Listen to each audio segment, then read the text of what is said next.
Hello, everyone. Sorry for a bit of a late start, but we got this match between P-Train and Zelga. This is a losers match for the winner will move on to top 32. So very high stakes match, but we're just going to get right into it. Got 50 bucks from Link's house right there. And yes, this is going to be a standard opening with a modified hard item pool. Meaning things like the sword, once 3 swords are found, the 4th one is gone. It turns into a ruby pickup. Same thing with armor. Blue mail is blue and red are in the pool, but once it's blue's found, red turns into a pickup, and only 2 bottles. There are 4 in the game, but the second 2 disappear into ruby pickups.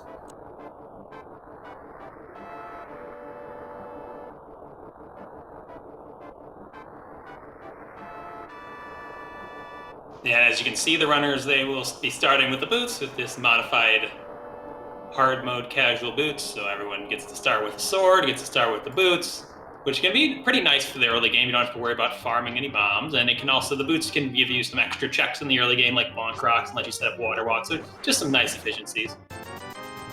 Definitely. And, I mean, as far as the racers go, you think P-Train and zelgadissan, those are 2 of the best to do it right now. Yeah, absolutely. This tournament gets pretty brutal towards this. It started off pretty brutal, and in the top 32, it's just every week you're going to be playing a lot good player every week, and you still got a lot of matches if you're coming from the loser side. P-Train actually went down to losers round 1, so he's already won, I believe, 3 games, 3 or 4. So it's a long road if you. The way the double elimination works, if you take a loss, then you have to win basically twice as many games as you made it from winners. Yeah, and I don't have his match history pulled up, but I know I commentated P-Train versus Emosaru a few days ago.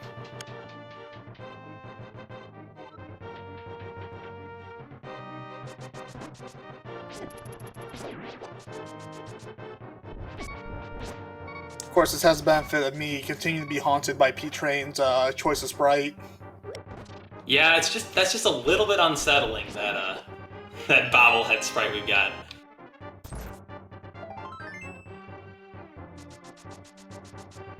It looks like Zelga's a little quicker on the draw getting to Zelda than P-Train.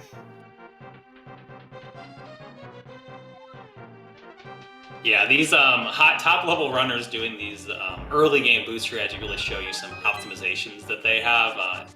It's kind of, because you don't normally have the boots for this escape, so it's kind of like a casual boot specific sort of thing. So it's nice to see those from these runners. Yeah, casual boots gets a lot of love in the race community.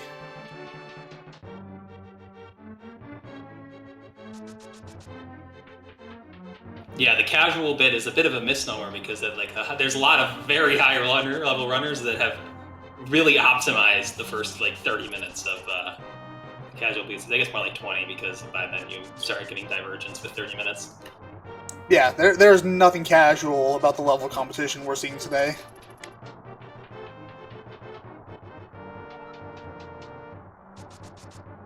And so I do not believe we have seen the map yet in this escape sequence. This Dark Cross, we're going to be seeing a key because they have not seen that yet. But sometimes you get to get those lucky seeds where you don't have to open the Sanctuary chest because you just find the map along the way. And that's always a nice little bit of a flex by the racers to just outright skip the Sanct chest.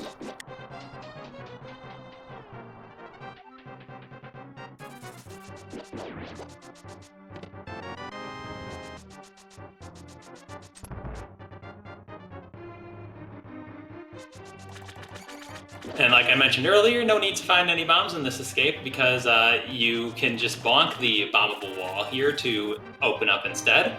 Sometimes it can be nice if you just find yourself, that you happen to find out the bomb pack is here to get a couple of extra bombs from Kakariko, but it has to be, you can already get the free bombs from the bonk rocks, so definitely don't want to spend any time farming for enemies in here. Yeah, and that's always one of the most stressful things in a standard opening is trying to procure bombs before you get to this room. Yep, so they did get even the 3 bombs in Kakariko, which with the boots, you only need 3 bombs to full clear Kakariko because you can bonk the race game as well.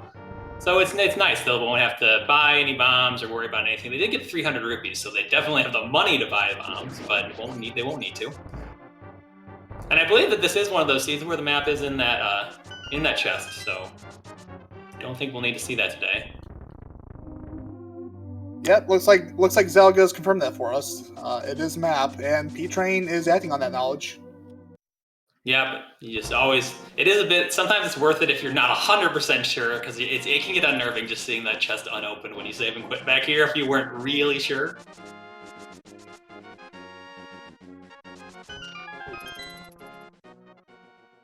Alright, as a blue mail, and so that is going to be the last armor upgrade we see for the rest of the game. Yeah, and so this settings can get pretty difficult if you don't find that blue mail early. In my experience, at least, with all the fact that you can mainly only get your hearts through heart pieces. You can often have like 4 or 5 heart dark world if you don't find one of the lucky 3 heart containers. And so if you have blue mail with 4 hearts versus green mail, it can really make a difference in terms of survivability. These runners probably not going to have much of an issue because they're both very strong runners. And there are the glove up there, so we will be seeing Aga today because you need the mitts to win. Yep, we are going to be paying our good friend, the wizard in the tower, Aghanim, a visit.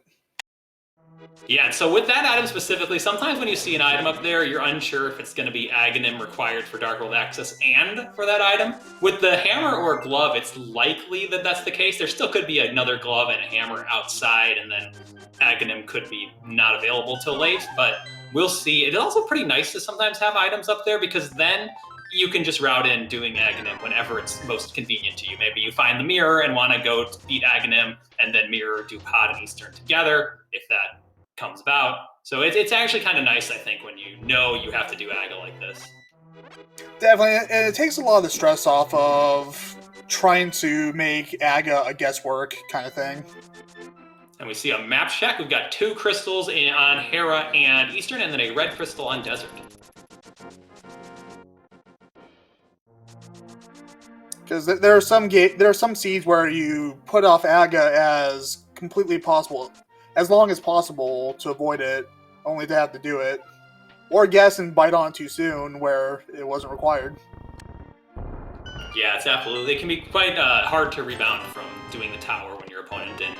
And another thing, we just saw those silvers here, the bows here, not progressive. I'm sure if you're familiar with the settings, you saw this stuff, but in the sort of standard modes we've been playing, you get a bow. First bow will be silvers, your second will be not silvers, and your second bow will be silvers. Whereas here, the silvers and the bow are different. So they both pick up the silvers, but no bow. They cannot shoot them.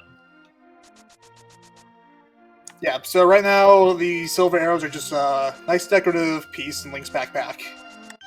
Also, another thing to note in that back of Blind's hut, they got a bottle, which is always nice your first trip through Kakariko to have that bottle to do Sick Kid. Also, getting all the way up to 740 rupees, very nice in the early game with casual boots, because a lot of times when you have casual boots, you want to do the water walk to like Hobo and Waterfall Ferry, and you don't want to leave behind Zora when you're up there, but if you don't have the money, it just kind of sometimes makes sense to do it. Also getting the lamp in the well, which is not strictly necessary for players of this level, but in the event the fire rod makes a late appearance, it could act as a fire source for certain dungeons. Yeah, and seeing that lamp there already, plus the glove in Lumberjack, you definitely have Aga on your mind a little bit. Now, these runners wouldn't. It could even be sometimes worth it to do a dark Aghanim in a seed like this, depending on your competence in the dark rooms and what items show up. But definitely nice to have that lamp.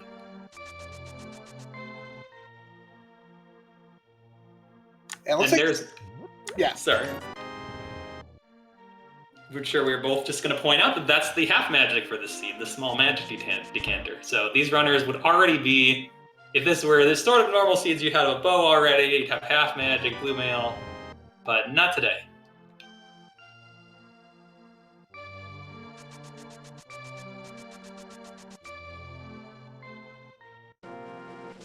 Yeah, and the hammer on library. This is an interesting seed so far. Yeah, so we could dodge the Aghanim required. I do think that getting the hammer though can also sometimes point to Aghanim, because when you beat Aghanim, if you don't have the hammer or the bow or the hook shot or anything, you just can't do anything.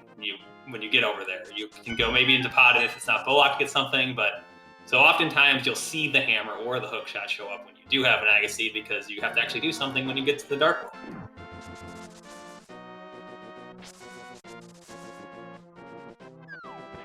P-Train loses a little bit of time opting to go through the race game.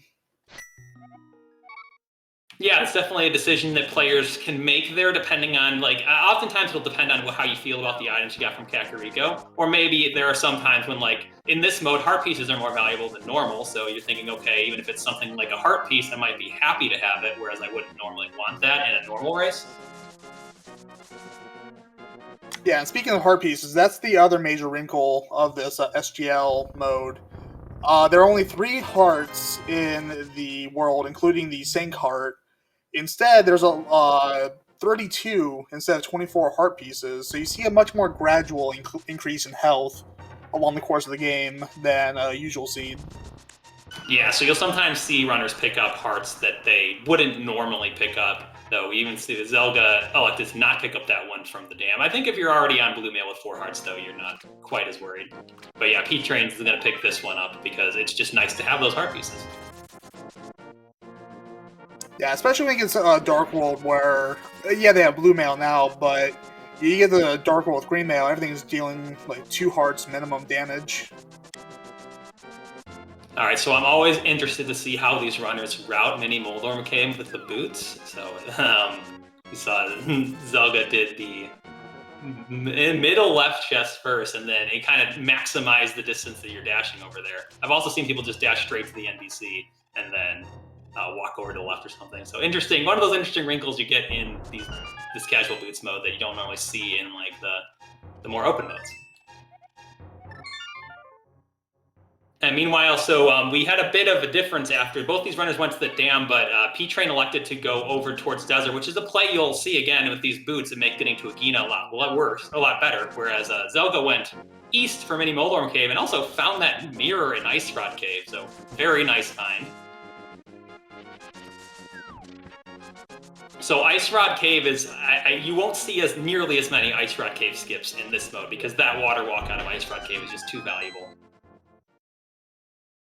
And another wrinkle you'll see in this mode, so neither of these runners have the Moon Pearl, so if they want to get the Waterfall Fairy, they need to have their water walk going into the Zora area.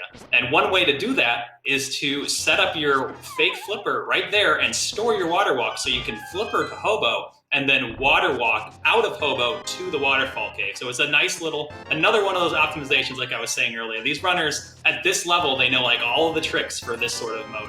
And you can then use your water walk to get to the Zorite area. If you're not, but the downside to that is you have to fake flipper first try, otherwise you lose your water walk. That's why we saw Zelga use the bomb setup to basically guarantee it. I see. I'm not familiar with that bit of technique, so that's nice to learn. Yeah, it can be useful as well to get the item from Zora Ledge if you don't have splash deletion stuff. You can store the water walk, and if you have the Moon Pearl, go into Waterfall Cave and then have a stored water walk and a normal water walk and jump down to that one. But yeah, it's a bit difficult to set up if you can't get that fake flipper consistently. Another option you have is to just do Waterfall Fairy first and then water walk to Hobo, but that is longer than what Zelga did. And nice little play by Zelga, choosing to throw his empty bottle into the Waterfall Fairy and gets a regular fairy for it.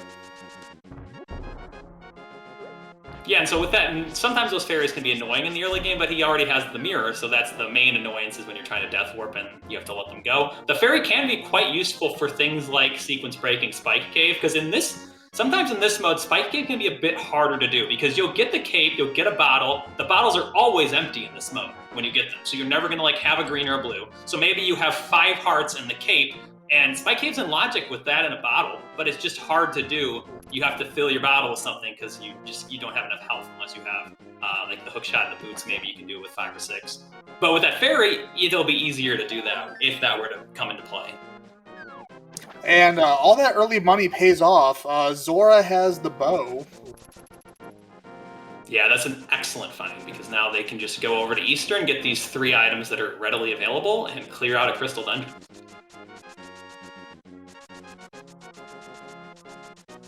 Okay, and Zelga confirms that we have Pendant Swamp today. Oh, that's always an interesting one when you got Pendant Swamp, because that hook shot can just never show up.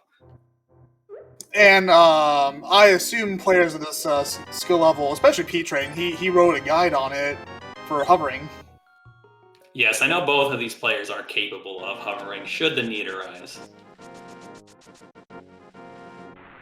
So if we end up with an obnoxious hook shot with Swamp being a pendant, the possibility's there. Yeah, absolutely. So we'll have to see. Sometimes that hook shot can come up for being what's required to get to the West Dark World. But that would require, if say the other glove is in Thieves Town and we don't have any way to get to Aghanim for a while, then that could come up as well. But definitely still the potential. And also Pendant Swamp is just like, it's always just a risk if you want to go in there or not. The swamp can be long. It's a big commitment just because of how long it takes to get into the dungeon. That, and then you have to make the painful decision of, do I do left side swamp or do I not? Yeah, I find the decision to be a little bit easier sometimes when it is a pendant. Now, green pendant does change it a little bit, because if I'm already in a bad enough situation where I decide to go to left side to Pendant Swamp, then going left side isn't the sort of differential pain isn't as high, because I'm already feeling bad after coming into Pendant Swamp. True, at that point it's all relative. Though if you come to Pendant, like say these runners have to go to Pendant Swamp because they don't have West Dark World access, then yeah, that could be, then that left side play will come into play. Because normally when you're dipping Pendant Swamp, it's later in the seed, so you're only looking for a few items, and it can be easier to either do it or not.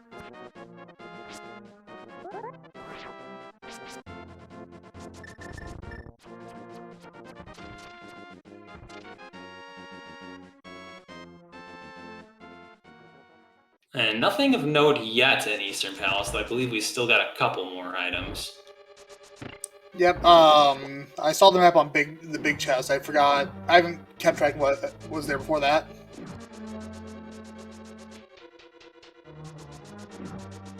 I guess we'll see on P-Train's side.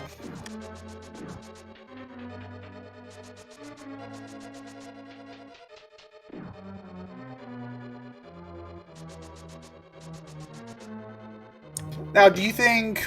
Well, there's not really a whole lot left, is there? I was thinking, Master Sword or Cape's got to be coming up sooner or later. Yeah, it's interesting. It could be Master Sword, Cape, Glove. Those are the main things that I'm thinking could show up based off what we've got. We do have Magic Bat, as Shaz pointing out. Very, very good point there. I was reading about that check, but other than that, I don't think there is anything left stream, because I mean, Zelga hasn't done a Gina, but P-Train did. Now, we could also have something like the book or something else like that, but I think Glove or Cape or Hammer, Cape or Master Sword seem likely, yeah. Though actually, I'm leaning more towards Glove, because if we get the Cape or the Master Sword, then there has to be like a Moon Pearl or progression specifically on Pyramid Ledge, because we don't have the Moon Pearl yet. Oh yes, and Flute also is another option, because that could get us to the mountain.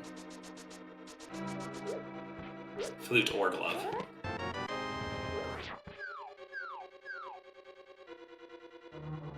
And if we have to go to Magic Bat, I think the seed should be at least nice enough to just give us the Flute right there, because then you can at least activate that right away. But Rando is rarely nice, and there's the Flute, so shows what I know. Yeah, I mean, it makes sense, because generally, when you need progression like this, like if we got a Master Sword or a Cape, then that's only possible if there's also progression on Magic Bat or a Pyramid, whereas if we get something like Flute, now there can just be progression in Tower of Hera or in the Old Man spot. There's more options now. Yeah, and with that Mirror and Hammer, the entirety of White War Dark Mountain is in play. Yeah, so that's where it's going to really get interesting as to what we get next. I'm definitely expecting to find the Moon Pearl up there, but then the Moon Pearl doesn't give you anything on its own right now. You need to find either a Glove or a Sword or a Cape.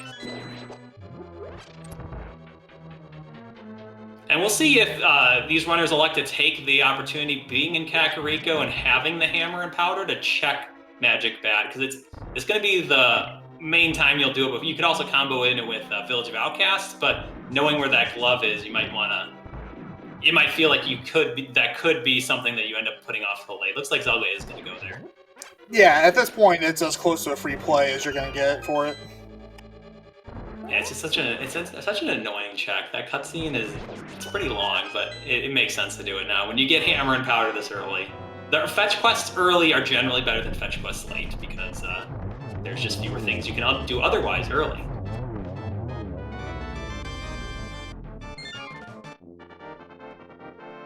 And the flippers. And see, it's Ian in chat already called it one of those things in Bat, so nice call. But yeah, we get the flippers. They don't give us anything right now because these runners already did the flippers checks, though they will be giving us that good old Pendant Swamp when we get over to the Dark World. Oh yeah, so that actually had to be something on Magic Bat because yeah, Zora wasn't in Logic because we didn't have a glove. So yeah, there had to be something on Bat. So yeah, it's even easier to do that, knowing that the bow was out of Logic and the progression was specifically on Armos Knights.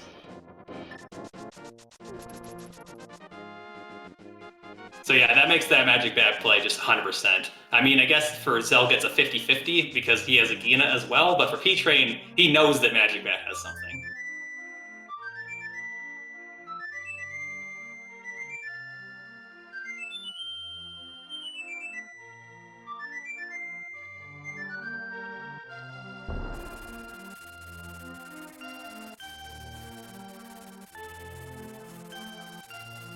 And now these runners, they have another crystal that they can clear out with the fire source and the weapon. They're guaranteed to be able to beat Tower of Hera. They get another crystal and then Paradox Cave and Spiral Cave over on East Death Mountain, pretty dense location. We know there's no way they'll be able to get Dark World access right now because for those tuning in late, there's a glove on the Lumberjack Ledge, which both runners saw. So they both know that Aga is a must at some point. And here's our full crystal information. We've got red crystal on Ice Palace, and then our other two pendants are Thieves Town and Misery Mire.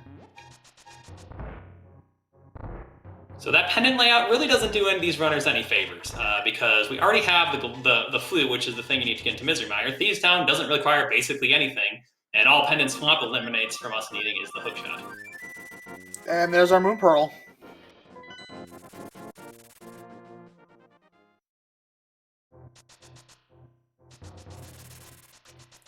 Yep, so now we just need some other piece of Dark World access. It seems more likely that it's going to be the Aghanim because we only have one glove as an option, but we never know.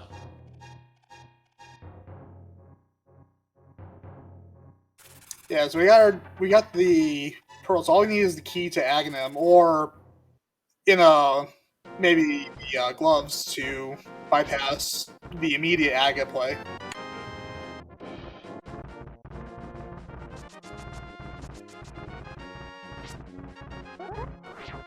So another thing that's kind of annoying about that Pendant Swamp is, so like you can beat Aga here and then go right over and get the glove and go into then go into Village of Outcasts, but like there's no point, I guess. It's not as bad with the flute because they can just flute wherever they want, but you don't really want to go over to Village of Outcasts with no Fire Rod and Pendant Thieves.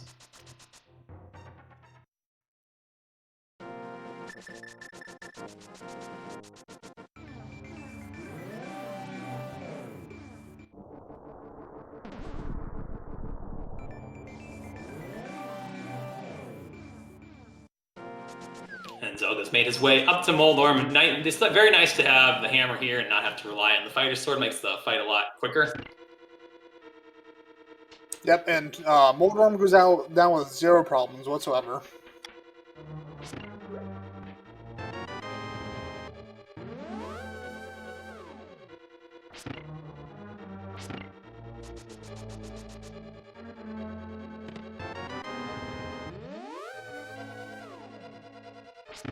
So we'll get to go over to these 8 items that they can get, and they can get a peek at another one over here. So hoping to find, well, we have to find something here because there's just nothing else left, but you'd like to find the glove to not have to do Aga immediately, though. With Aga already being required, it's not that big of a deal if you do.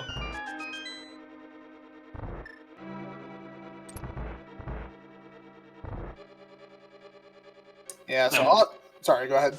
Oh, I was just going to mention how it's always nice in this mode that you never have to do slow spiral cave. Oh yeah, slow spiral cave is it's bad.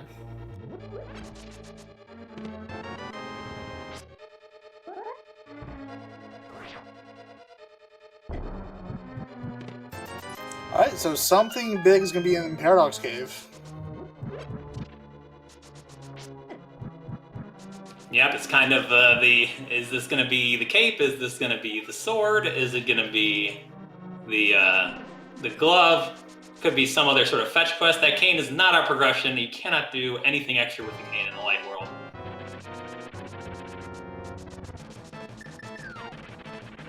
I guess there maybe is some weird world where land almost becomes into logic because you didn't have any other weapon and you get the cane. There's our cape, so that gives us Dark World access. We'll see if we get bailed out or if we're just going to do Aga, which, again, not too bad when you know you have to do it already.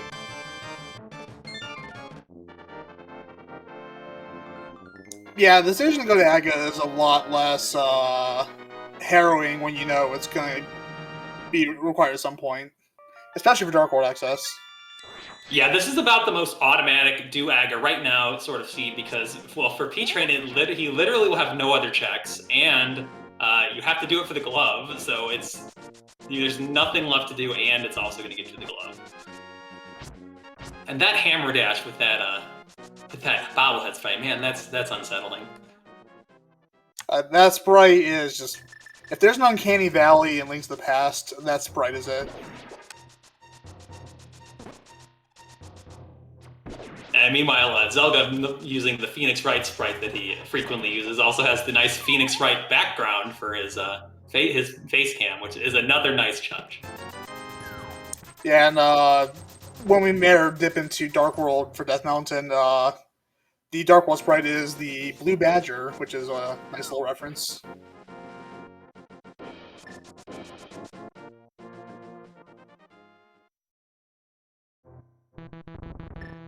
And then, so this seed has actually been very linear so far. These runners have done almost the same thing. The only real difference these runners had was that P-Train went damn to Agina, and Zelga did not, and Zelga still has yet to have gone to Agina.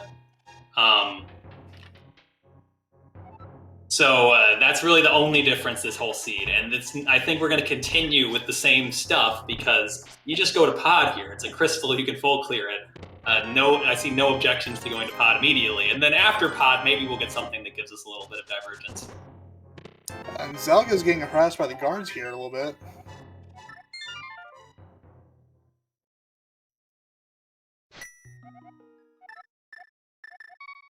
And what was Agina? It was either bombs or arrows, I believe. It wasn't anything worth it, yeah. And these early silvers have been pretty nice because they got to use silvers for Arma. Silvers in the Aga Tower climb is always nice.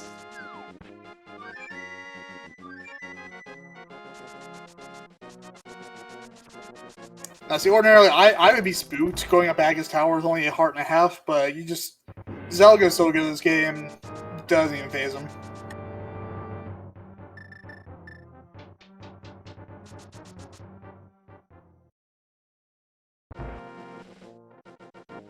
'Alright, so we get our favorite blue ball wizard today. We'll see how you guys can guess in chat for some. They're not as real of imaginary internet points as the Big Key guessing game, but they're still just as imaginary. So yes, less real, but still equally imaginary.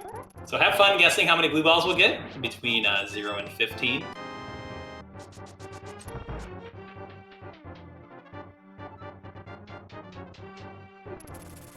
Yeah, 15 would be pretty hilarious.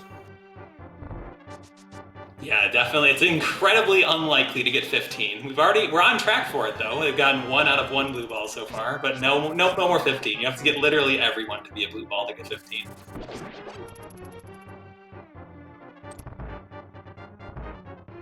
And so for those who may not be super familiar, both these runners will get the same number of blue balls, assuming they hit back all of the energy balls. It's seeded RNG for Aghanim and Ganon.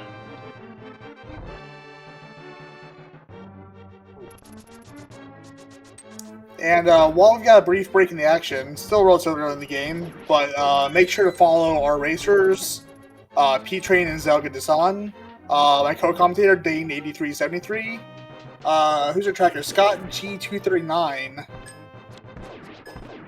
Yes, big shout out to Scott for joining this on such short notice. Yeah, huge help, because the unsung heroes of every game is the tracker.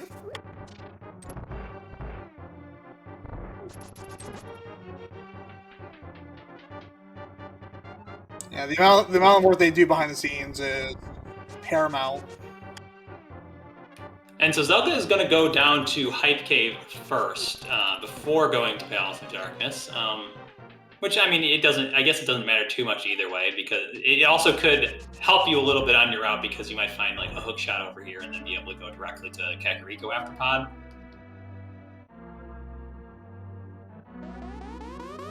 And by Kakariko, sorry, Village of Outcasts area.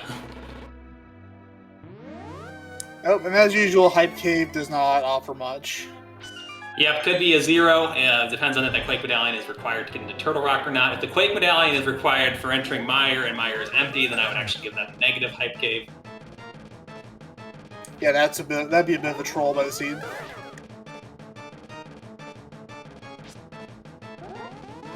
Looks like Zelga's opting to do the South Dark World checks before going to pod. I guess it clears out a little extra space ahead of them.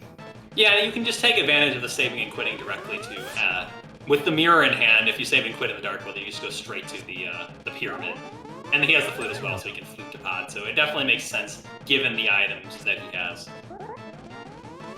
Yeah, and that's just good heads-up play by a very experienced player. And yeah, you can head towards the glove as well, which is up in the north, in by that lumberjack tree. That's true. If you do opt to get flute to the pod area, you would need that glove to pick up the rock. Yes. Which, I've never done that.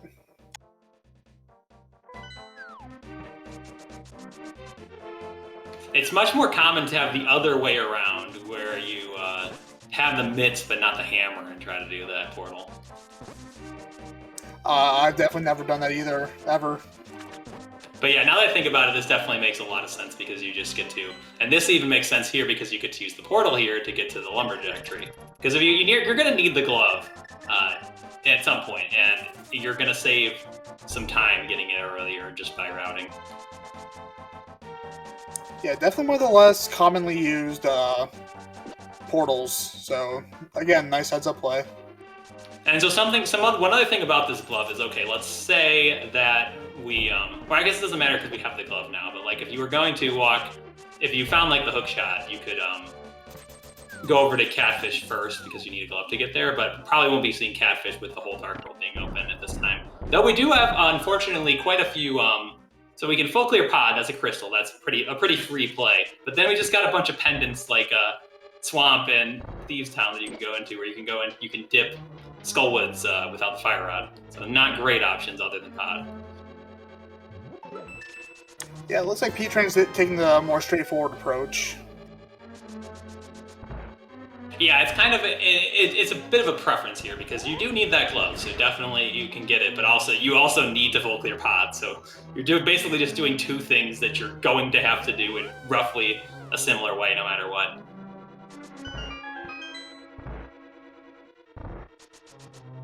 Yeah, it's one of those things. There's no wrong move. Like doing one or the other before the other, it doesn't really matter in the long run. The funny part is that even though they're both about equal in the immediate, they can change the way you route later in the seed, which can have rippling effects on the outcome of the race.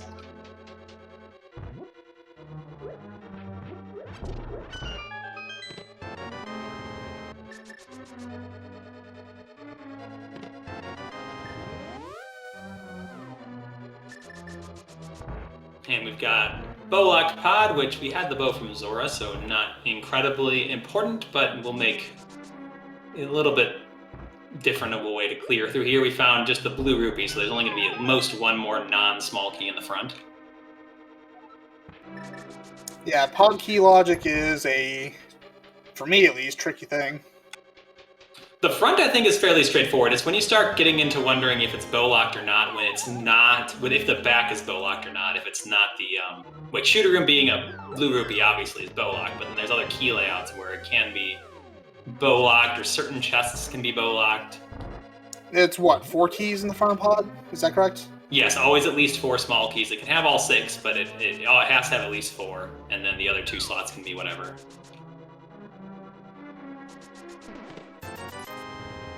And so we saw 2 rupees in the front, so plus the 4 keys. Everything else is going to be in the back.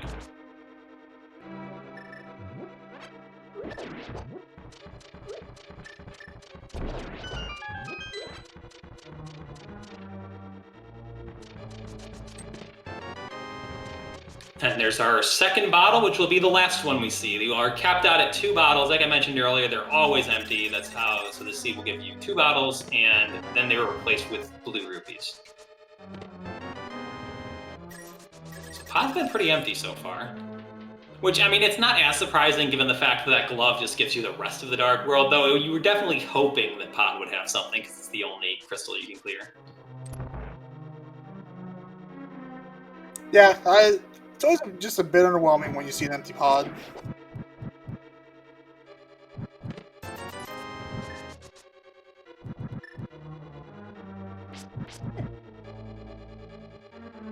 So the one thing, though, that I'm thinking about Zelga's route that I like is that by the time he gets to Village of Outcasts, we'll know for sure just how deep you want to go Independent Thieves, because you having already done the things to the south of Village of Outcasts, there's not going to be much else left if you go out and, say, do Front of Skull Woods and do the rest of the Village of Outcasts checks. So if you're still looking for aggression, then you just kind of have to go deeper in Thieves, and you know it. Yeah, and then with that shovel, lads, if P-Train ends up taking the same route through the South Dark World, he'll be able to loop in that dig spot that Zelga is not able to. Yeah, little things like that. We'll see if how they end up affecting the sea later on.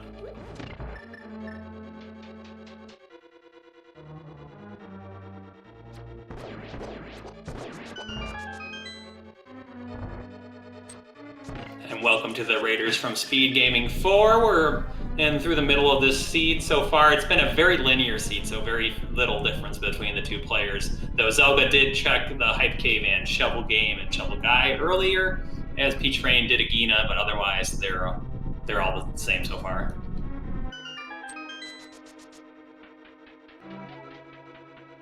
It's definitely very straightforward game so far. We'll see if it opens up soon.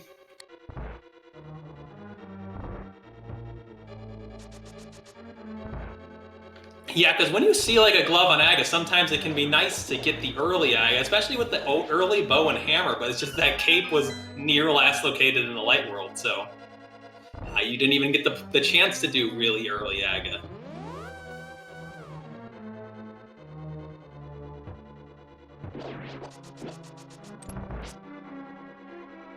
Because like if they had Aghanim access in like with the mirror and the hammer and the bow all the way in if they had mirror the access early, then you might just do it and then you get to do like Eastern with pod and get some nice little efficiencies.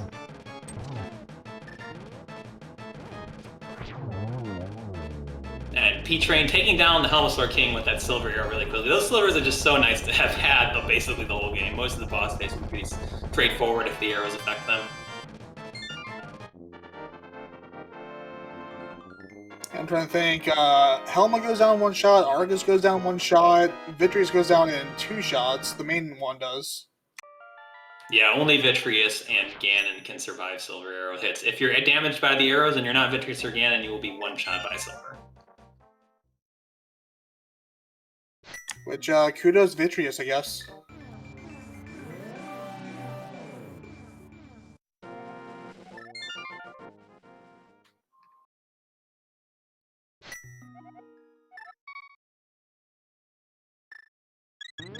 Looks like P-Train's gonna go head over and get that glove and go into the Dark World.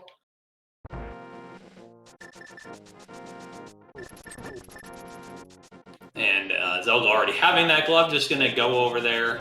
So yeah, they're gonna be about the same, pretty close in terms of where they are again. It's just that Zelga's already done the Hype Cave and the other south of Village of Outcast checks. Yeah, I think the only thing of importance Zelga found on that route was, well, we don't even know if it's important yet, was the Quake Medallion. Yeah, for sure. But there's no way you're gonna skip those checks unless go mode, unless this is the most stacked Village of Outcasts of all time. So it's really hard to end up just skipping all of the South Dark World. Oh yeah, like I said, unless you're in go mode, you're gonna make those checks at some point.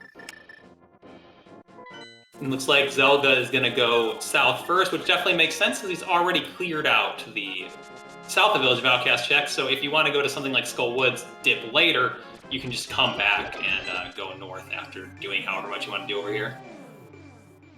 And there's the hook shot on the gambling chess game. What's it called again? I'm blanking on Chess the game. Yeah, that's embarrassing for me. Yeah, it's okay. Commentating can be hard sometimes. But that hookshot is kind of annoying at this point because right now hookshot basically just gives us more of Swamp. Because like with Pendant Swamp and Pendant Mire, I mean, with casual boots, the hookshot's a moot point for Mire, but we've already have East Dark World access. It'll be nice to not have to hover the seat, I guess.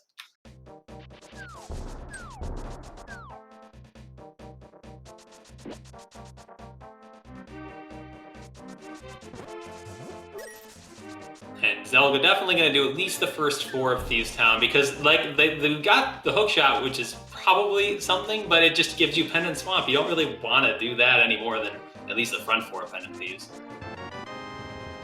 Yeah, and the first 4 of Thieves is always a pretty quick check. And we've already gotten map and big key, so no items. We're going to have at most 2 in the front.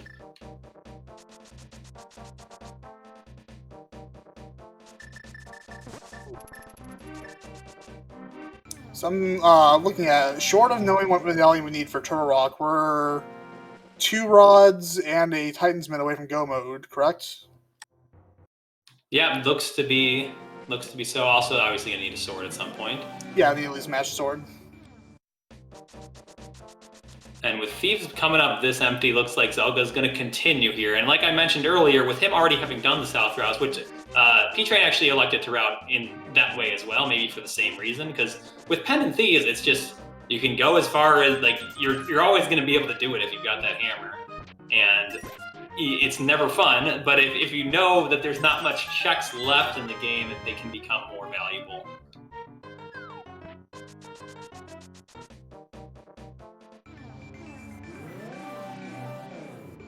Yeah, because like Dark Death Mountain is unavailable, Ice Palace is unavailable, Mire's unavailable.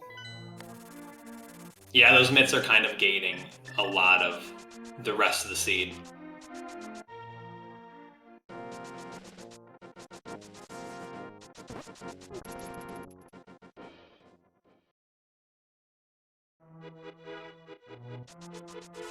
And just a 20, so I think, I can't remember if I didn't see the 3rd chest in Thieves Town, but we've gotten at least 2 items so far.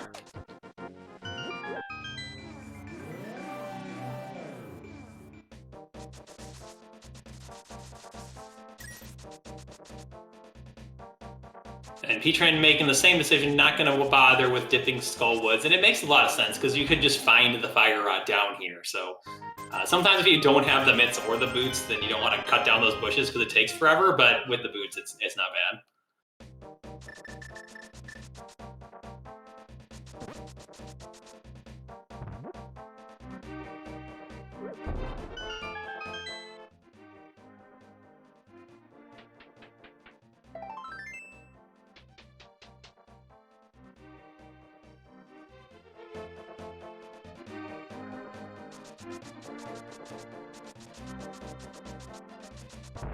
There's our second medallion.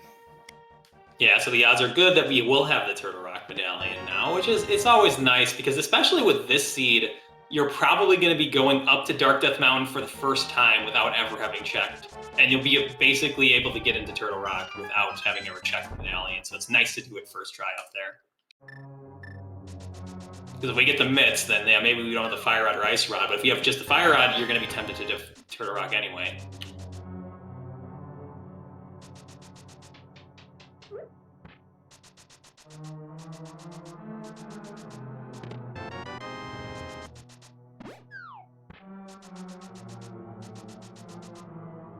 we'll see what, I believe Blind has an item as well. An item for pretty late in the sleeve zone. And just 3 bombs, so nothing but Ether Medallion in here. But I will see if, with the 1 item in the front, I wouldn't be surprised to see P-Train make the same play here. Because it's 3 items in Thieves versus doing Swamp Palace as a pendant versus going up for the Bumper Ledge and 0 to 2 items in Skullwoods. It's not great options. We also have Graveyard Ledge as well. P-Train is opting to bail, so that could be a big decision later on if Turok is either. Yeah, so that Ether Medallion will be pretty big here, because if not, then P-Train just saves a lot of time. And there are those mints, so that really, now we're back to having a lot of options. Though interestingly, I believe we get Desert Palace. That's a crystal they can clear, so you'll probably see these runners head over to the Mire area. But we still can't get into Ice Palace yet. So we just get Desert Palace and Mire area is nice and quick and as a crystal, but otherwise, like stuff like Smith Chain isn't always fun. And yeah, chat pointing out that both the gloves were cape locked today. That's definitely not something you see every day. Yeah, cape has progression. It happens sometimes on an Agassi, but cape required for 2 progression items, that's pretty rare. Yeah, cape may have in both Aga Access and the Bumper Cape today.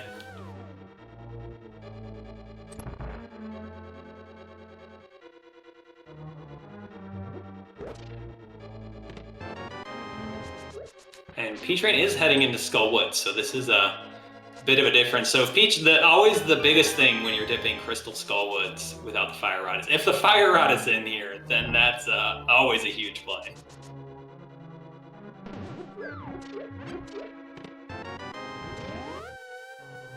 Unfortunately, not. Well, no, I think we still have the big chest.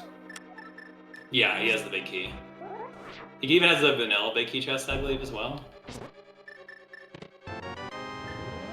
He's already gotten the 1 item out of here that was nothing.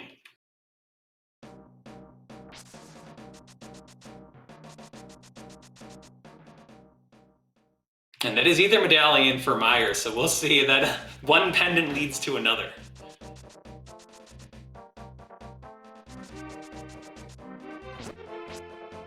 I'd be surprised to see Zelga go right in. I guess you would if you really want to lean into your Ether play, but having the whole mountain available, there's just so many more checks. Yeah, I wouldn't necessarily be in a rush to get to Mire just yet.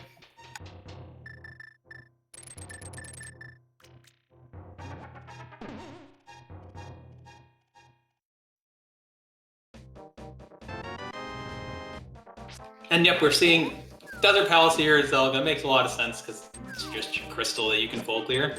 There's 1 of the items, so there's only 1 other item. So, I mean, you're hoping it's like the Fire Rod, but it's less likely that that's gonna be the case. Feargot's pointing out in the chat, Master Sword and Spike Cave do the cape logic hat trick.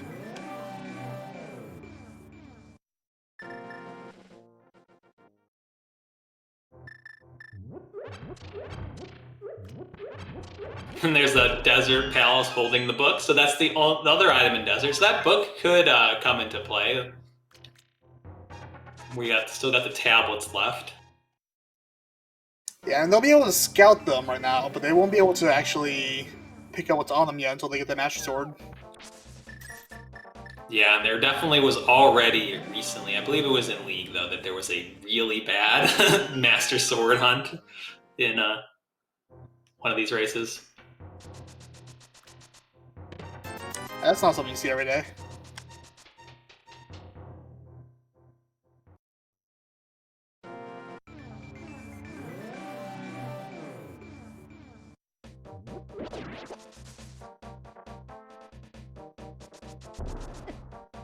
It looks like P-Train's gonna go all the way over to Catfish here.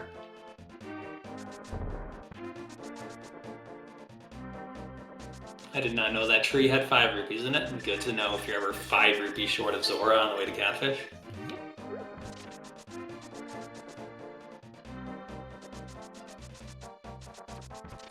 This is another fight where it's nice to have the silver arrows, especially with 0 rods in the fighter sword. Yeah, it goes from taking all the time to almost no time.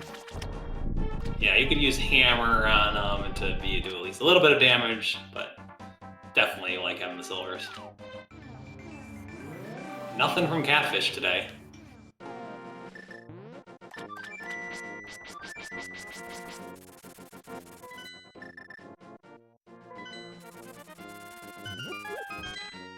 So we're going to head over to Checkerboard Cave at least here, and probably Agina as well, because as we mentioned earlier, P-Train did Agina already, but Zelga did not do that in the early game.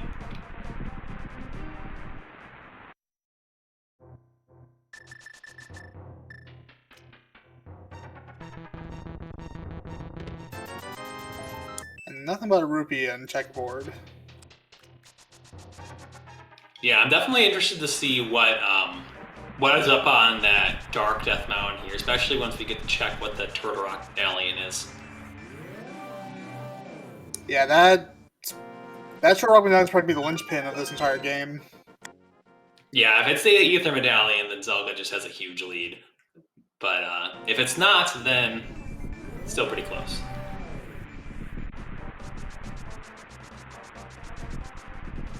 Yeah, P-Train would be what, a Desert Palace run behind? Yeah, and it depends. P-Train has done some checks that Zelga hasn't, like Catfish and Front of Skullwoods. But those may be things that Zelga just skips because we saw that they had nothing. Yeah, it's always definitely very easy to skip something like Catfish.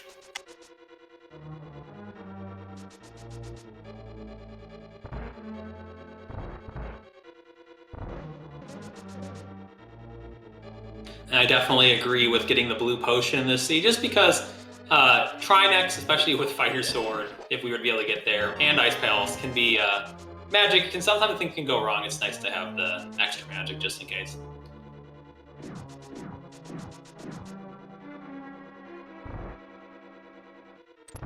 So we've got 6 items over here, plus we get to check out the Turtle Rock Medallion. You can also do Ether Tablet check only, not actually get the item, and Spike Cave is also available and in Logic. That's also another good reason to purchase that potion there. Though I think he has that fairy as well still.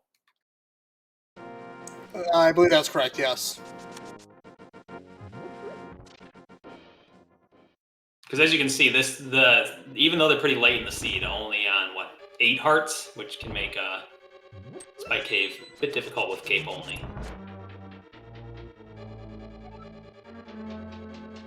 And it's Quake.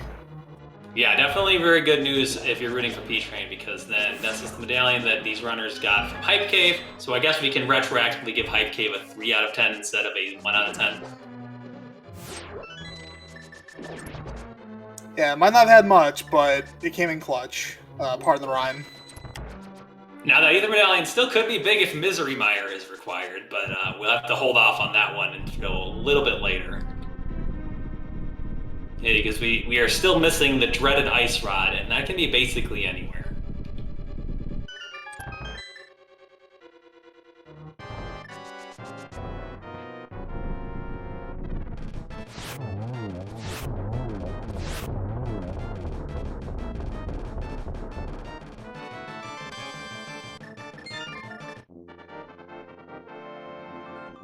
And P-Train able to finish the Land Mollusk very quickly as well, thanks to the silver arrows.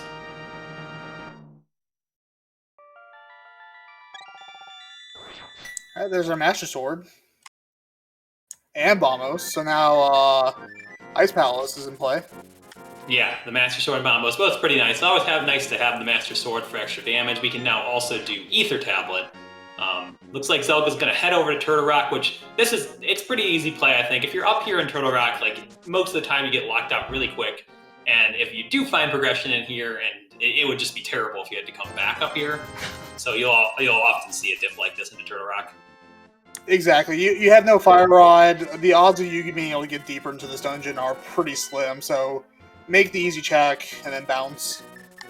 Now, if you're a hard believer in the fire-locking fire, you just go to Ice Palace first, because then you're going to get your Fire Rod, and then you can come up here. But we do get at least one key, so there will be more than the single chest in Turtle Rock. You can get all the way to Laser Bridge sometimes in without the Fire Rod, but it requires specific key layout. You need to get small key, big key. And then another small key in the next two, but I think it's pretty. If you get that far, it's likely one of them has it.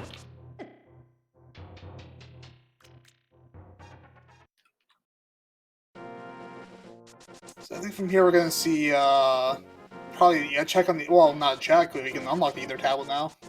Yep, Ether Tablet and Spike Cave are both over here. And that blue potion that Zelga bought could be important. I guess the fairy can still make it moot, but with 3 hearts and not exactly full magic, you wouldn't be able to do Spike Cave with the book here. Or I mean the cave here.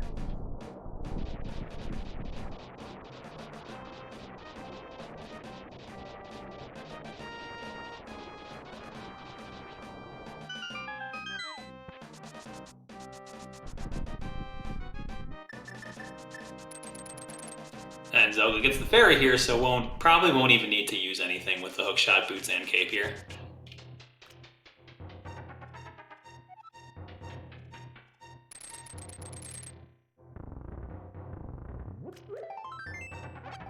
It's always nice when you actually get the fairy when you're farming for Spike Cave outside in that little spot in the Dark World.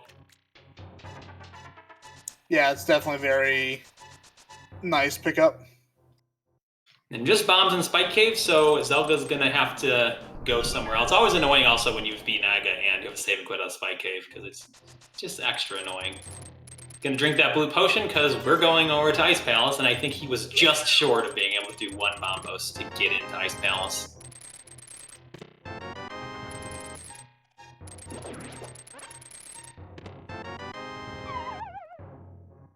And having Bombos mitigates the need to do some hardcore magic preservation in Ice Palace. Yeah, for sure.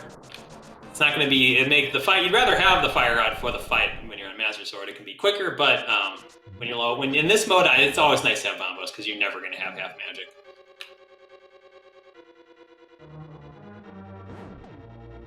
Very nice quick swap strats there to get that key from the berry there.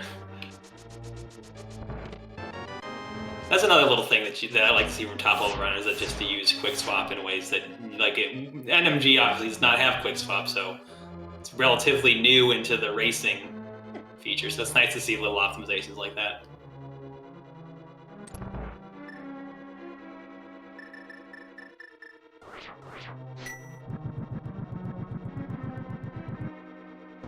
And these runners both have the Cane of Smart, so Ice Palace will be nice and quick with the Icebreaker glitch. And Fire Rod in Ice Palace, okay. Yeah, the rule of fire, it comes up to win a lot. So I always think that that's because, like, if you get 1 fire source late to get you Ice Palace, then there's just not that many other spaces for the other fire source, but it still comes up even when, like, Bombos is irrelevant, so it's kind of funny. But that's a very good find to find that Fire Rod in here, because now you don't, because after Ice Palace, there was just basically pendant dips left, and you don't want to do those. But now you can go clear out Skullwoods, you can even gamble Turtle Rock. Definitely do Skullwoods first, and probably get a nice ped check in there, but then you just go to Turtle Rock and hope that Ice Rod's not in the swamp or something. Yeah, got ourselves a good old-fashioned Ice Rod hunt. You would think that the Ice Rod would show up in Ice Palace more than the Fire Rod, but it just seems like the Fire Rod's in here more often than the Ice Rod is.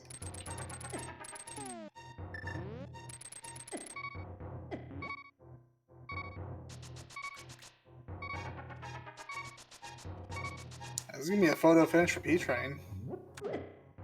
Oh, that's a tough loss there. But he's got the fairy, so he at least gets to get his 3 bombs. But it is the loss for the time that it takes for the fairy revival.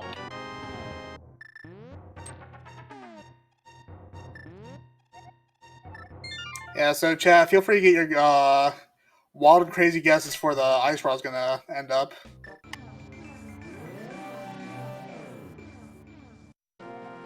I mean, we've already gotten Rule of Fire. We have to get Ice Rod and Turtle Rock as well. Like, the seed knows the memes. It knows what the people want. I mean, the people want Pedestal, but, like, it's not going to give out Pedestal all the time. Yeah, you gotta earn Pedestal. Yeah, if the seed was given pet seeds every time, then people would get tired of them. It's gotta make it so it's still special. Yeah, it's like salt. You know, you had a pinch for flavor, but you throw in too much, ruins it.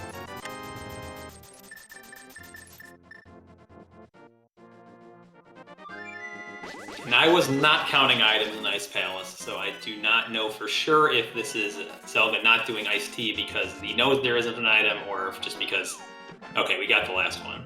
So we don't need to do ice. It's always nice when you go through Icebreaker, don't hit the switch, and don't have to go to you don't even have to go to Ice Tea Room. It's just like such a quick Ice Palace. Oh, so I just missed it. It was Big Key and Ice Tea, which is the when you don't want to hit, you want to hit the switch when that happens. So this is the ideal hit the switch even not in go mode layout where you get all the items first and then don't get the Big Key and Ice Tea.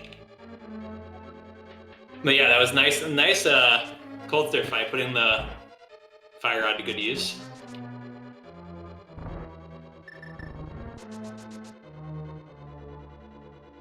So P-Train is just about an Ice Palace behind Zelga at this point.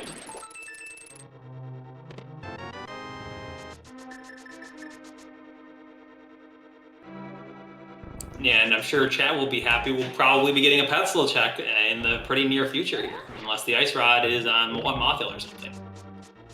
Yeah, P-Train only found one item in Skullwoods, correct? Yeah. There was 10 arrows in, I believe, the pot prison check. Yeah, that sounds right.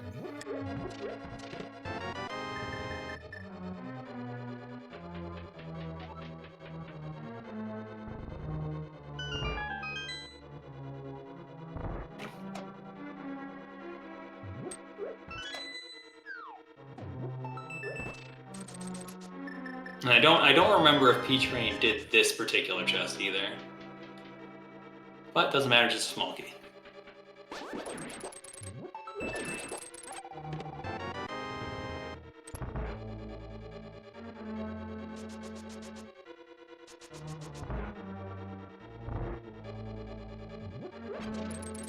Yeah, it's just this point in the scene where you're just, okay, where are we gonna get the Ice Rod? I think you probably want to gamble the Turtle Rock here rather than dipping Pendant Swamp, but I don't know. I guess it depends on if you want to play conservative or risky. I think it's Turtle Rock, though, all the way.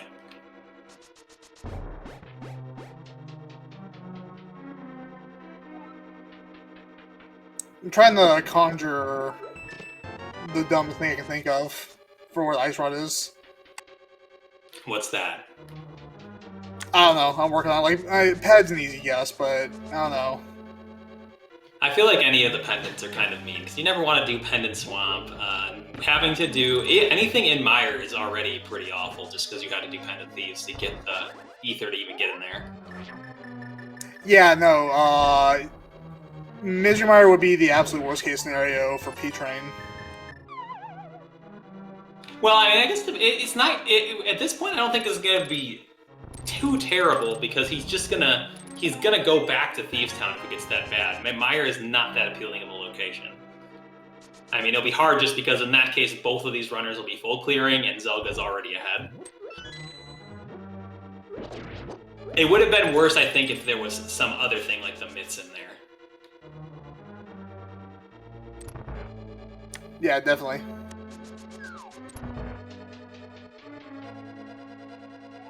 Because I think in order of appealing checks, you do... well, actually, the one thing about Swamp Palace, so you never will be able to save your portal if you go into Swamp Palace. So you have to cast aside that dream. Also, saving the portal when beating Aghanim is also not really a thing either. So, yeah, if it's a full-on, you go to Turtle Rock and you hope that you get the Ice Rod. But we'll see if it's on pedestal right here.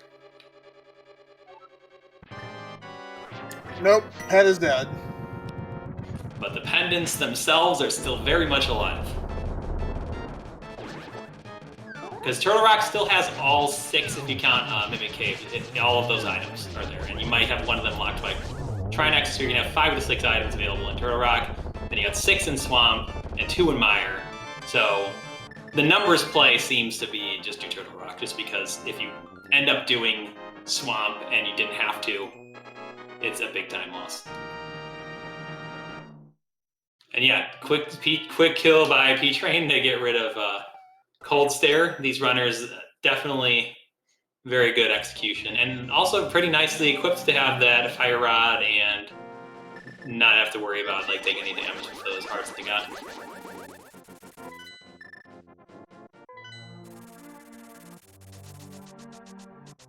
Okay, it must have been the check. It wasn't that check that had the 10 arrows. There's 10 arrows in here, I believe, though. One of these 2 checks.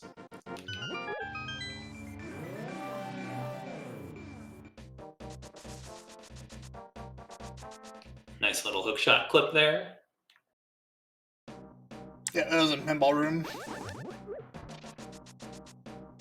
So Zelga's down to Turtle Rock, Catfish, plus the all the pendants, and green pendant obviously gives an extra item to Swamp. Filling up on magic, I'm gonna guess this is a TR play.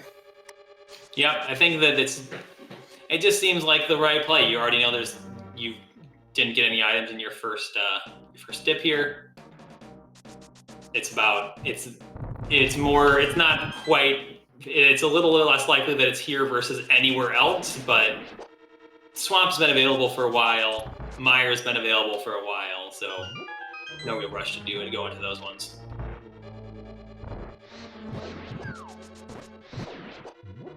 Yeah, and like you said, it's a good numbers play, because you figure if TR has it, then fantastic, you're good to go. But if you do Swamp and it doesn't have it, that is just complete sunk time. Yeah, and I think that both of these runners know that the opposing runner is going to choose Turtle Rock in this scenario. So if it's not Turtle Rock, well, you're figuring your opponent did that as well. So you'd only really get punished if, for whatever reason, your opponent dipped Swamp because there was they were missing something that you found early. But in this seed, that really wasn't going to happen. There was I guess if you skipped Bumper Cave, you might get pulled into Pendant Swamp, but otherwise, it probably wasn't going to happen. And down goes Mothula over on P-Train's side, so catching up on the crystals again. Yeah, and you think for P-Train, Mire isn't even in play. Yeah, so it's strictly Swamp Palace. He's also already done Catfish. Strictly Swamp Palace or TR.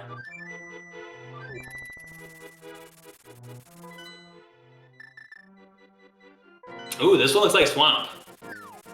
Okay, this can be where the seed's decided, I guess, then. Yeah, because it'll be, if it's in Swamp Palace, then P-Train saves about 3 minutes, and he was about a minute or a minute and a half behind, so he would take a pretty significant lead.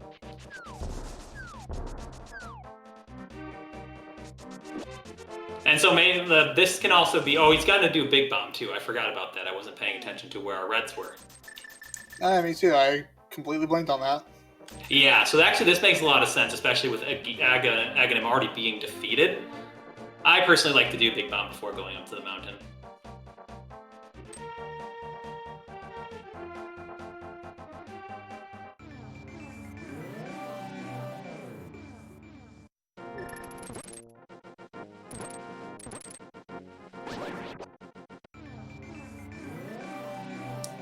It's like confirmation of the stun prize being just a heart. Heart stun prize can be nice sometimes if you find yourself in a pinch. Yeah, I'm assuming that's what that was for at the end there.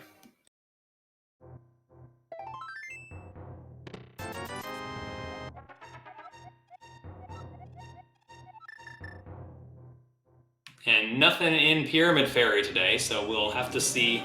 If it's not in TR, you gotta expect Zelga will come to that check in the near future. Yep, and P-Train's also making the choice to go up to TR. Yeah, I think it's just that your opponent, it's kind of like a game of chicken. If your opponent chose that one and you do Swamp, you just lose instantly. So you both end up just choosing Swamp, knowing that you'll both be okay if it's there, and you'll both get punished if it's not. It's sort of like mutually assured destruction here. But I do like the choice to do that pyramid check before heading up. Yeah, I think so too.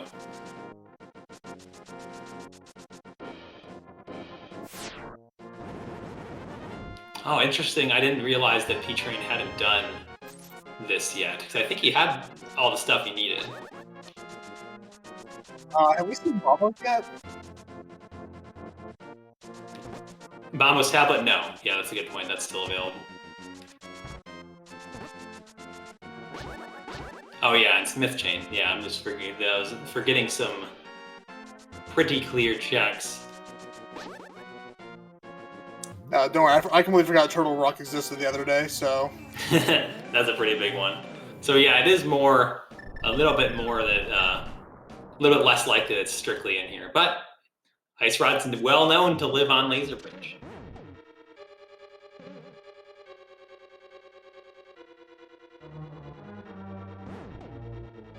Yeah, I would definitely do Smith Chain and Bombos for committing any pendant dungeons.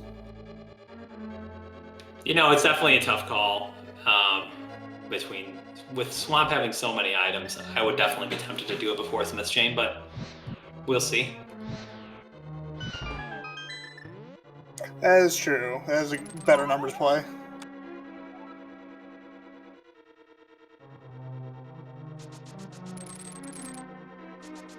It's always also awkward to route in Bombo's tablet with purple chest when you already have everything else done, because you want to just flute the purple chest over, but you can't if you want to do Bombo's tablet. So you can do Swamp with Bombo's tablet, maybe Bombo's tablet before Swamp. But there's no guaranteed right answer there. Whichever one has the Ice Rod is the correct answer.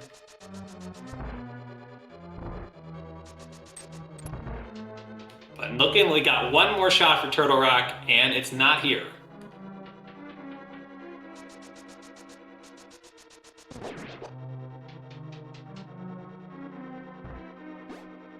So it looks like Zelga's going to try to save a portal and move on. Yeah, he won't be able to save the portal. He just needed to mirror to flute because we have beaten Aghanim already. So normally you save the portal by death warping instead of mirroring if you want to do a dark world check. You can save it for light world checks only, but I don't think there are any light world checks left. Oh, he has the shovel. So he can do this. He is, I guess, saving the portal strictly for Ice Rod Shovel. I mean, it would have been a brilliant play if that was where it was.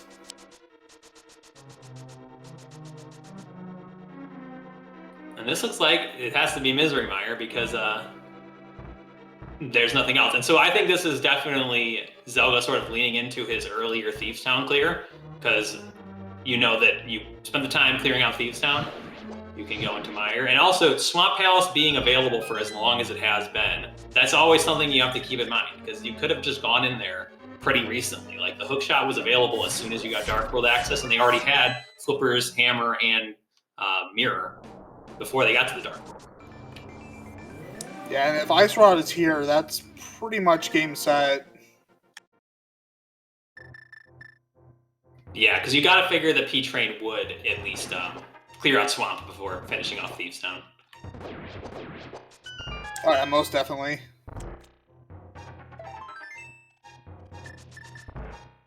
Yeah, at this point, either a big chest would be pretty much a last location for P-Train. Yeah, for sure. Though if it's not in Mire, then we're going to be pretty close, because by the time that Zelda gets all the items out of here, depending where they are, if one of them is on Vitreous, it could be even longer. But if they're just in the front part of Mire, then they're going to be coming out of their respective dungeons close to the same time.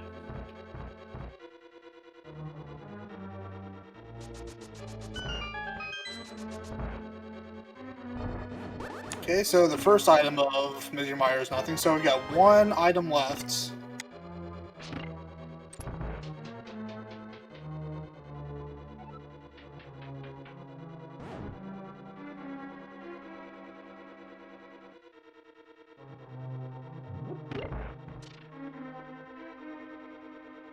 Zelda gonna have to use the lamp in this room because of the very low magic.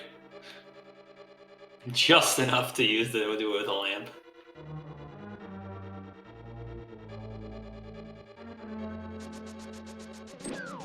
Not hang up to cutscenes, so we'll see how that plays out. Yeah, I think that makes a lot of sense. If you're just looking for one item, you don't even care where the big key is. But there it is.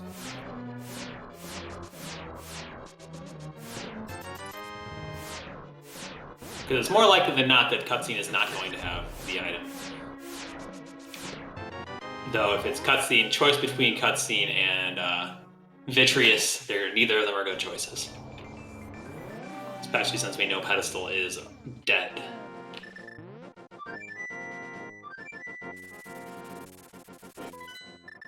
Alright, let's see where P-Train is going to go. This looks like Smith Chain, or he could even be finishing off Thieves, though I would expect him to do Smith's first, but we'll see.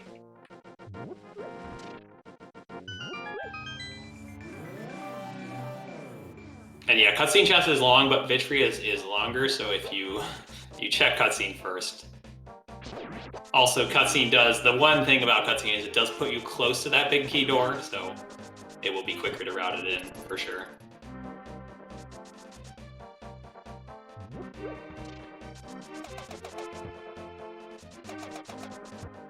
Yeah, P-Train's going to show us what is in the Smith Chain. We've got Hammer Pegs, Bombo's Tablet, Purple Chest, and the Smith himself. Oh, there it is! Oh! And all of a sudden, it swings for P-Train pretty hard. Yeah, so even if Zelda gets the item here, it leaves and goes right to Smith Chain, which would be pretty reasonable, I think. It's not gonna, I mean, there's always Swamp available, but it's reasonable for this to think he could do that, and then P-Train's gonna be ahead by a minute or so.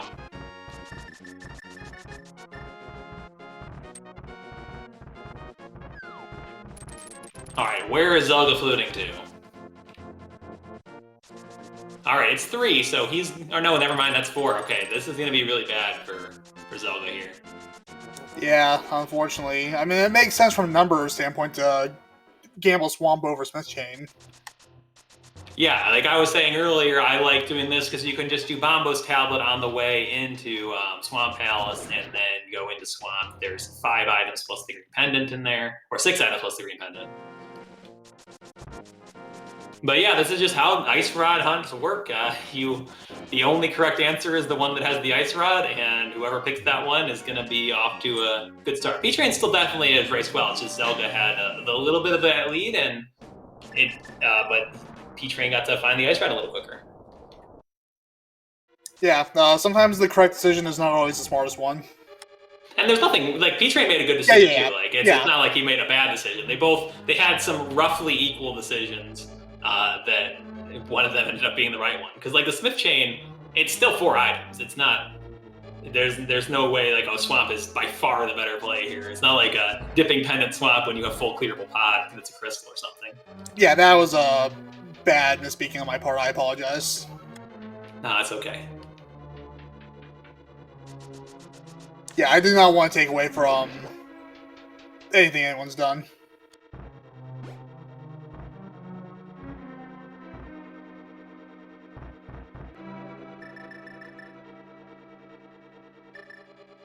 But yeah, like I said, playing the numbers, Swamp is logically the good choice. Yeah, especially being 1 item from Go Mode, because you can even gamble left side here and get 5 items pretty quick. But it really depends on how you're thinking. And 5, I guess 4 to 5, 4 to 6. Sometimes you get the best Swamp where there is no items on the left.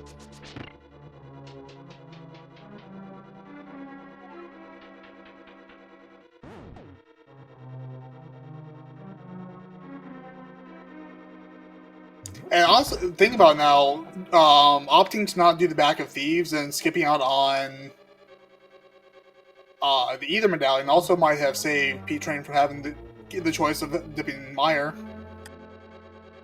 Yeah, for sure. And this, like I was saying earlier, finding that there, you think, okay, I spent all this time in in Thieves Town, and like my opponent is a very good runner. If we did basically the same stuff and I finished Thieves Town and they didn't, then I need to make some time up somewhere. And one good way to do that is to go into Mire there. Yeah, and since P-Train never found either, he was you didn't have to make that choice. Yep, wasn't even an option. And we'll get to see. So you do have to be a bit careful in this mode with Trinex here. He has a blue potion, so P-Train will be fine here. But if the Ice Head gets a little bit ornery, then you can burn through a lot of magic here. But P-Train's doing a nice job.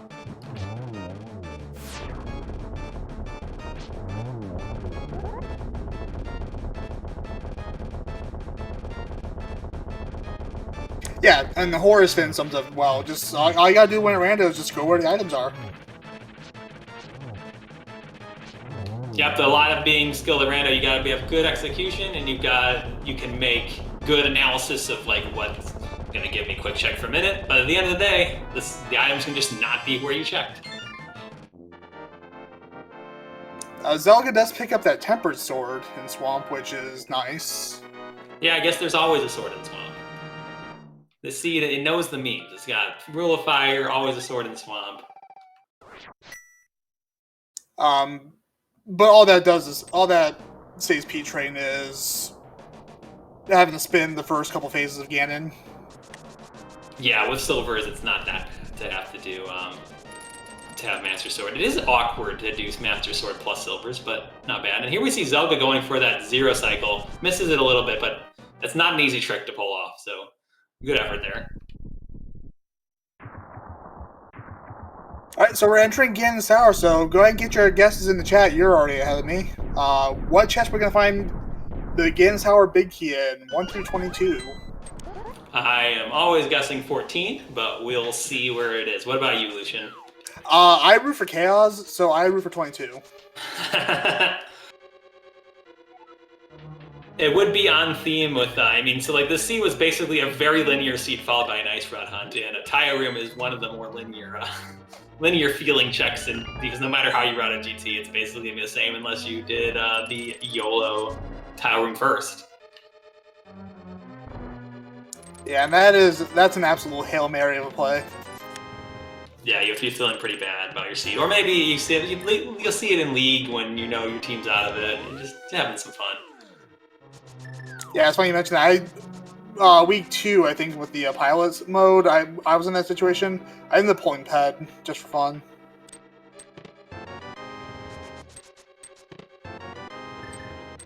And 2 keys in Hope Room, so a lot of early keys in this GT. So we're on to 7, and we'll be through with no big key. Yeah, it looks like P-Train's opting for Dark Magician routing.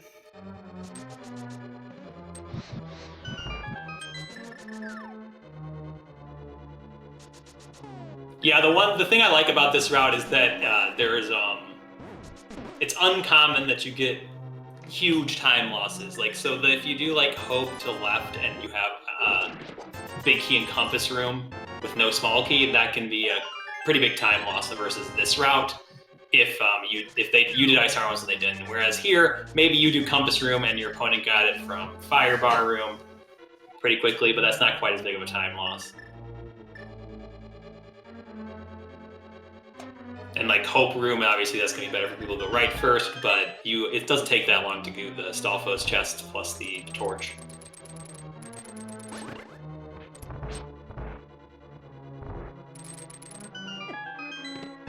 Yeah, and Zelga's making a handful of overworld checks.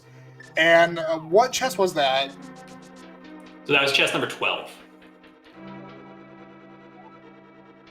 So I see Chadbird guessed 12, so congratulations.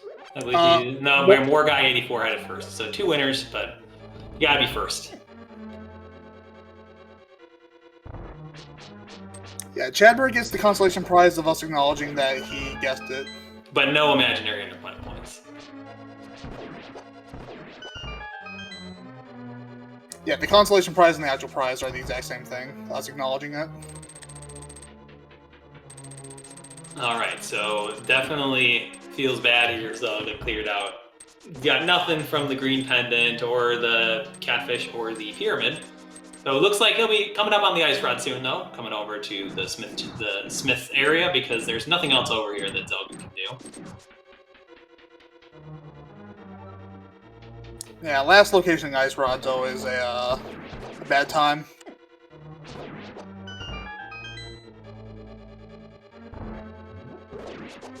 And so what's interesting is there's a route where you just go into, you get those mitts, you go into Skullwoods and you get the mitts, and someone could have come down and gotten the ice rod first trip through Village of Outcasts if you had just taken that route. But neither of these runners did that. And it's not like that's any more of a correct play than what they did. But it's just interesting that could have happened this scene.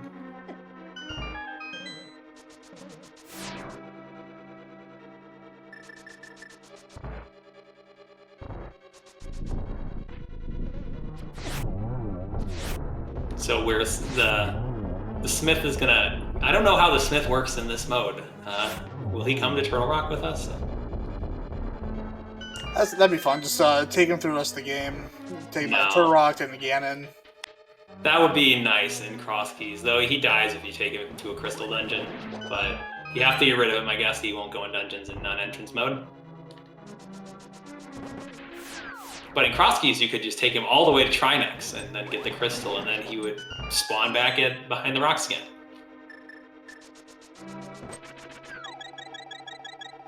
And meanwhile, P-Train has made his way through the gauntlet, so pretty quick way through here.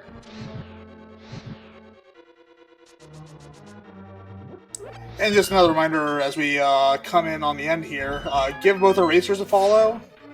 zelgadissan and P-Train, my co-commentator Dane8373, our tracker Scott G239.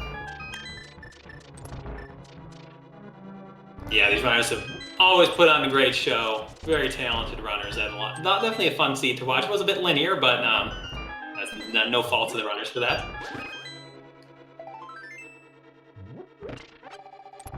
Yeah, P-Train making a couple of complimentary checks along the way, see if you can't pick up a sword. Yeah, because the sword's about all you could get here. With this mode, it's not often worth it to check the GT checks. It is only if you are looking for a sword. Or silvers, perhaps, because there's not going to be, you're not going to get anything in a bottle. Unlikely you'll get a hard container. Moldworm getting the better of P-Train the first time. We'll see if he can get his revenge here.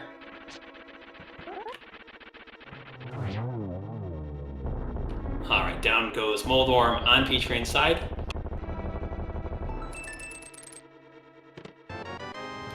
No last check sword. The 10 arrows can sometimes be nice if you use a lot of arrows in the climb, but P-Train already had 15.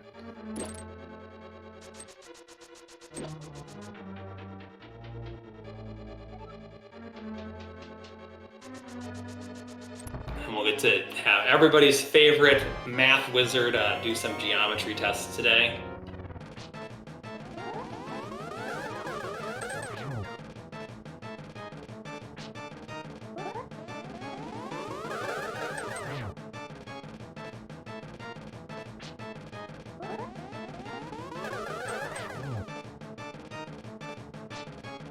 Should just need a couple more hits here.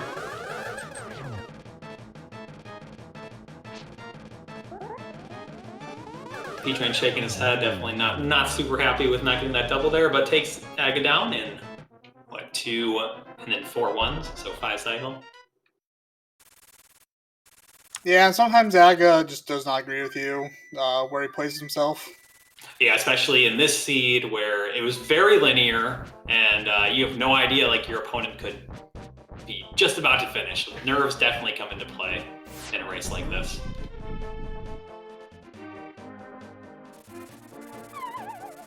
And Zelga probably will be beating Trinex about the time that P-Train finishes Ganon.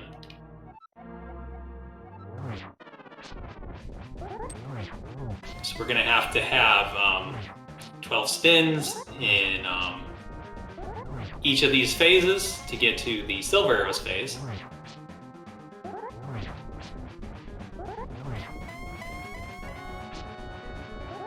Zelga gets the benefit of having a temper sword for that fight. It goes a little smoother. Oh, nice pattern here for Ganon to start the second phase, so should be a pretty quick Master Sword fight here. Yeah, that's about as good as it gets. Yeah, it doesn't quite. It's pretty difficult to get a one cycle with the Master Sword there.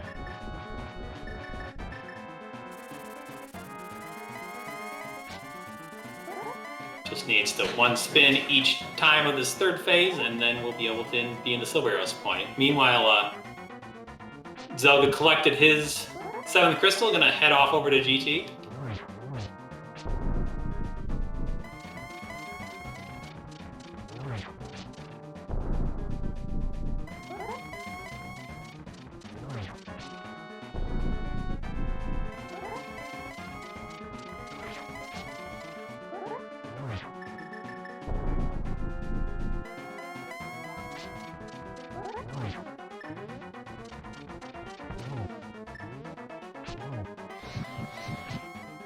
And doesn't get the torch glitch, but really doesn't matter in the Silver's fight. Ganon blocked the torch there with his fat body. And down goes Ganon on P-Train's side, so just needs to cross the bridge and he'll be able to take this race. So get your good games in chat for P-Train. Look at that bobblehead Link holding up the sword psychically. Yeah, that sprite will never cease to creep me out. All right, so P-Train has finished with an official racetime.gg time of 1 hour, 31 minutes, and 22 seconds. And he'll be advancing to the top 32 of this tournament. Yes, GG to both runners. And it looks like Zelga has elected to forfeit here, doesn't want to just clear out GT this, but we got P-Train joining us for an interview. Good games there, P-Train. Also, Zelga is here as well. Good games. GG, both of you. GG, Zelga. Yo, GG's, congrats. So how'd you guys feel going through this seed? I don't know. I felt good about the Thieves Town skip. And that's about... I felt good about the Thieves Town skip. I felt good about finding Ice Rod right after Rock. Other than that, I don't know that I felt great about things. By the time I hit Dark World, like I got to the Village of Outcasts, I had already cleaned out the South, so I had like Thieves Town and North Dark World. Whenever I found the hook shot, I was convinced that whatever the progression was going to be in Swamp. In the back of my mind, I felt like I remember Zelga saying that he absolutely hates Skull Woods without a fire rod. So I kind of told and then, Thieves Town had 3 items. I was like, let's do it. Let's skip Thieves Town. Let's hope that the answer's in like North Dark World or something. Because the odds of somebody skipping a 3-item Thieves Town is kind of low. And then I found the Mitts. And the moment I found Mitts, I'm like, Thieves Town is dead to me. And then did a lot of overworld, more overworld than I'm proud to admit. But it ended up working out though. You nailed me. I didn't touch Skullwood until I had the fire rod. And by that same token, I was kind of expecting that you bailed on Thieves. So that's why as soon as Ice Rod wasn't in Turtle Rock, the immediate play was take the Ether from the big chest and go to Mire. It felt like that was easily my best win condition because Seed felt really linear and I felt off on my execution pretty much from the very start. So not a lot felt good in this one. I don't really have any major complaints about how I played. It was just very linear and very easy to see the right path through this once you find your Ice Rod. Yeah, I think you nailed it. That's what we were saying. Basically, the beginning of the seed was almost completely determined. You guys did basically the same things for the first, 40 minutes of this seed. And yeah, if either of you guys had gotten the Mitts say before you go into Village of Outcasts and get the Ice Rod, this seed seems like it falls into place really quickly. Yeah, what I judged in my head was P-Train knows I'm not touching Skullwoods. He's gonna do the North checks. And he's going to get the Mitts, and he's going to do the Smith chain instead of Thieves. So that was why it was pretty much my dead last location. I fully expected he had the Mitts earlier. Yeah, I wanted to rush swamp, but then when I found mitts, I basically had in my mind, two decisions that made sense. One was the smiths, the other one was swamp, the other one was the mountain. I was like, well, if I'm not doing swamp without doing the smiths. If I do smiths, I'm hard committed to doing swamp. So why not just go ahead and do the mountain first? It was a little bit earlier than I wanted to go up there because I really wanted a fire rod because I wanted to be able to dive Turtle Rock like for real when I went up to the mountain. Found Bamos and I didn't feel too comfortable leaving Turtle Rock. Got the small key, ended up going to Chomps. Felt bad about that. Then routed all the way to Spike Cave, which felt slow. It also depleted my magic. I didn't have any magic to go to Ice Palace on. I also skipped Ether whenever I was on my way to Spike Cave because I was so tilted trying to calculate Bamos and what I should do with that versus Turtle Rock. So yeah, I felt like my route was off. Like even after finding mitts, like going to Graveyard Ledge, King's Tomb, and then connecting King's Tomb to Catfish, that felt so long.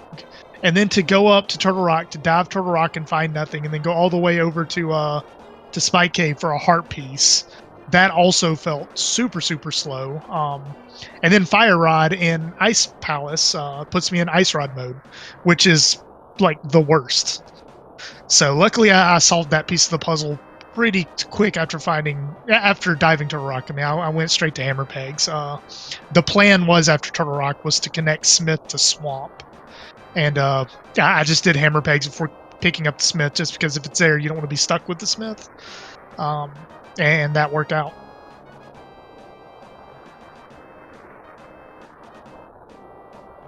Thieves Town was 100% dead to me, though. There was no way I was going back there after finding the mitts. Yeah, that's what we were kind of guessing. Because we were like really wondering about the Ether Medallion for pretty much the entire seed. Yeah, when I first got over to the Mire area, I saw it was Ether, and I thought, well, okay, that's a potential chance. But then when Turtle Rock was Quake, I pretty much already felt like, okay, Thieves Town is definitively just the wrong answer.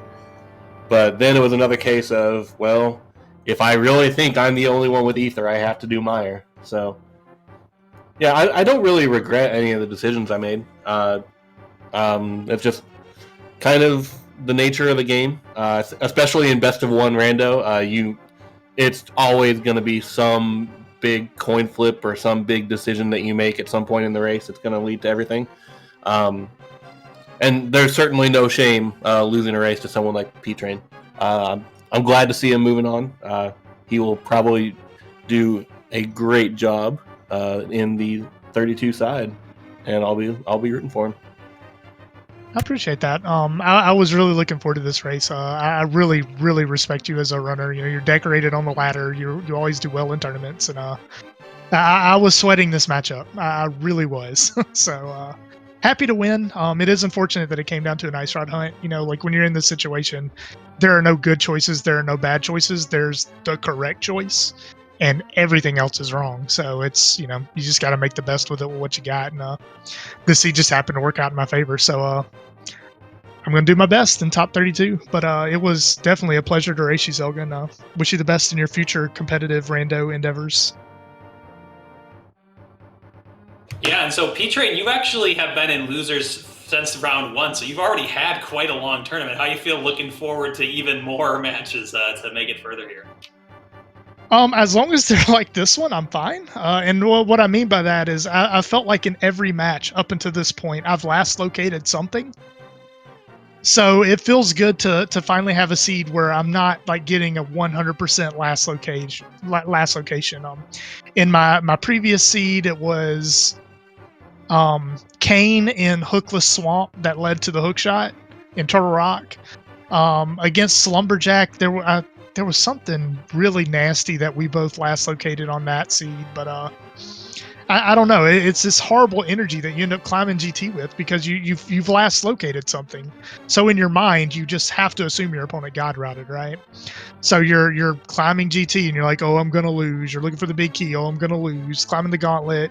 oh, at any moment my opponent's going to dot done. And it's literally like not until you cross the bridge that you can finally breathe and be like, okay, well, I guess I won. You know, up until that point, you think you're going to lose. So it was kind of nice to climb GT in this race and feel like I actually had a chance to win it.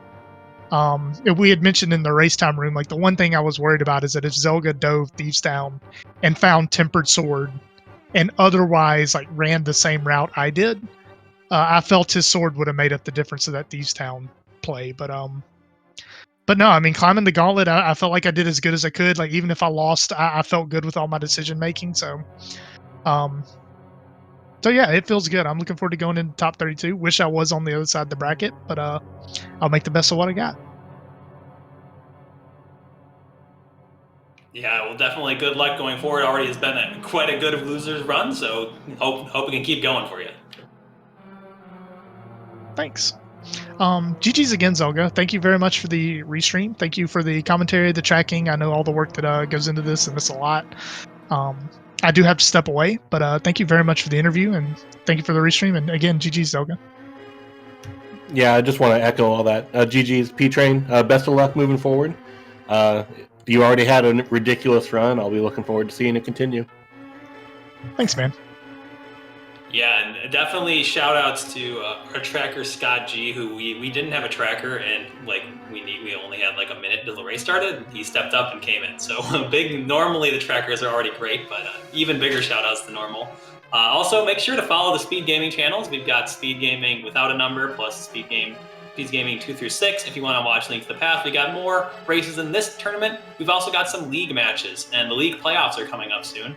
Next week, well, we still got some open games for the end of this week, but then we've got co-op Randomizer starting with Boots with Boss Shuffle next week. So if you're a fan of some really interesting races, then definitely be sure to catch those ones.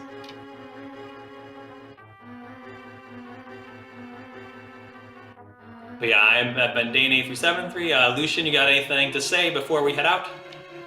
No, that was a good seed. It was a good race. 2 absolute top tier runners. You can't ask for anything more. All right, well, thanks everyone for tuning in. I'll see you guys later. Have a good night, everyone.